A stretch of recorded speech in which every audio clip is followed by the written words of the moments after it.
Hi hello, నేను upload చేసుకున్నా. నా కళ్ళతో మీకు చూపిస్తున్నాను. షార్ట్ చేశాను. ఫుల్గా తెలియదు. ఇది పట్టిస్తా. మా ఫ్రెండ్ ఆఫీస్ ఎక్కువ, చెప్పు. గుణం తక్కువ, చాలా మంచి వ్యక్తి. చూడు ఇలా ఉన్నాడు. ఈ అబ్బాయి సినిమాలో కూడా నటించిపోతున్నాడు. కమిడియన్ ఎంత ఉందో అంతా పోటీగా. ఇక్కడ ఉప్పు కారగాడు ఉంది, అది వీలైనంత వరకు చూపించాలనుకుంటున్నాను. ఉంటారా మనిషి ఇస్తారా ముందు శివాల అది శివుడు ఏమున్నాయో చూడండి. తక్కువ మంది వస్తారు బీచ్ తీసి. నెల్లూరులోనే రామతీర్థం బీచ్ అంటే ఇక్కడ శ్రీరాముడు నడిచిన చోటు అంటారు. అందరూ శివరాత్రి సందర్భంగా శివలింగాలు చేసి పెట్టున్నారు. బీచ్లో కూడా సంతోషంగా వెళ్తున్నారు. చూడండి ఇలా ఉంటుంది ఇక్కడ ఈ బీచ్లో వాతావరణం అంతా. నేను చూడండి ఎంత శివనామస్మరణలో బీచ్కి వెళ్తాం. ఇది పర్యాటక ప్రదేశంలో బీచ్ అండి. ఈ రామతీర్థం బీచ్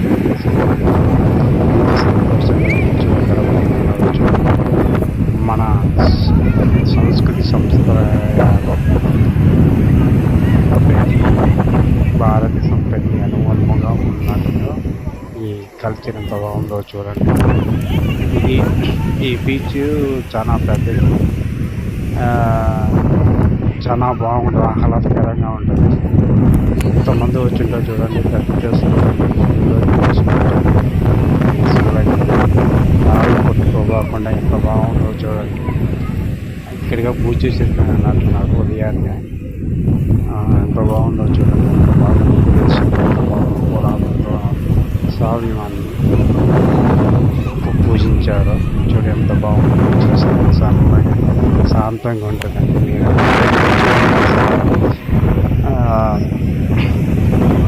ఈ బీచ్ చాలా బాగుంటుంది. అలలు కూడా ఎక్కువగా ఉంటాయి. అలలు చాలా బాగుంటుంది. ఇక్కడ ఎక్కువ మంది వేటకి సంబంధించిన వృత్తిలో ఉంటారు. దాని తగ్గట్టుగా ఇక్కడ వేటకి వెళ్తుంటాడు. ఇదే ఇక్కడ చాలా పెద్ద కాలనీ వేటకు ఇక్కడి నుంచి పోతారు కాబట్టి అందుకని ఈ బీచ్ చేపల వేటకి చాలా మంది పోతారు. కానీ ఈ బీచ్లో ప్రత్యేకత ఉందండి. అన్ని బీచ్లు ఎక్కడ మన వచ్చే పేరు చాలా మంచి పేరు. పొడవైన విశాలమైన తీరం దాకా ఉంటుంది. చేపల వేటకు వేటకి కూడా చాలా బాగుంటుంది. ఇక్కడ ఎక్కువగా పోలీసులు ఉంటారు. ఇక్కడ అవాంఛనీయ ఘటనలు జరగకుండా పరీక్షించడానికి అంతా చూడండి ఎంత బాగుందో. ఒక సముద్రంలో ఈ విధంగా ఉండడం చాలా కష్టం. అయినా కానీ ఉందంటే చాలా గ్రేట్ కదా.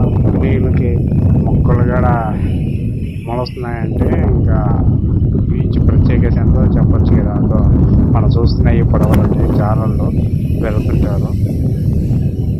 చాలా బాగుంటాయి. ఒకసారి చూద్దాం రండి. నాకు ఎంతతో మీకు చూపిస్తున్నాను. చూడండి ఇక్కడ పడవ వలలు ఎన్ని ఉన్నాయో.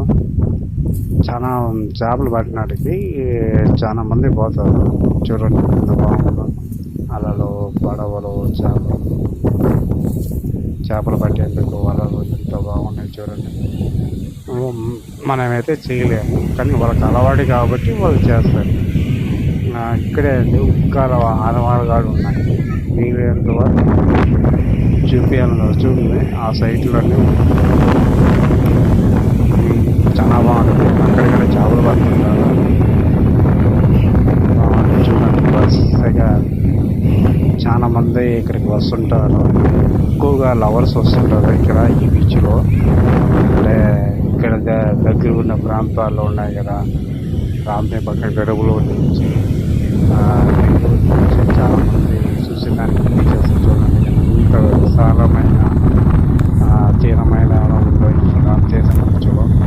చాలా వాటర్ కూడా చాలా బాగుంటుంది. అంటే చాలా వైట్గా ఉంటుంది.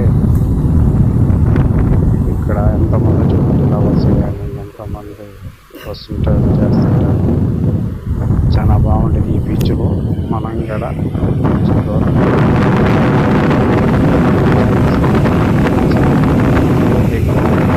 చూసారు కదా అంత మాడవులు. అది కూడా చాలా బీచ్లో ఉండవు, కానీ ఈ బీచ్లో ఉన్నాయి. ఇంకొక రెస్టారెంట్ అన్నీ ఉన్నాయి, కానీ ఇక్కడ శిథిలావస్థకు వచ్చినాయి.